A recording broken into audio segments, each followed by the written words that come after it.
سلام علیکم و رحمت الله و برکاته. یک ویدیوی بسیار دلنشین از فصل اول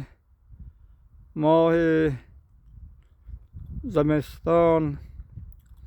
در فضای بسیار زیبا و دلنشین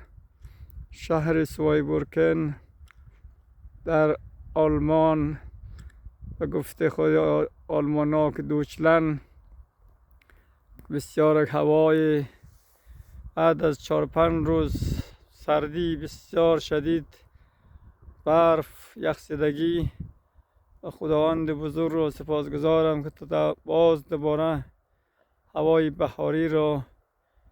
به جای هوای سرد و یخزدگی و برف جاگزین نموده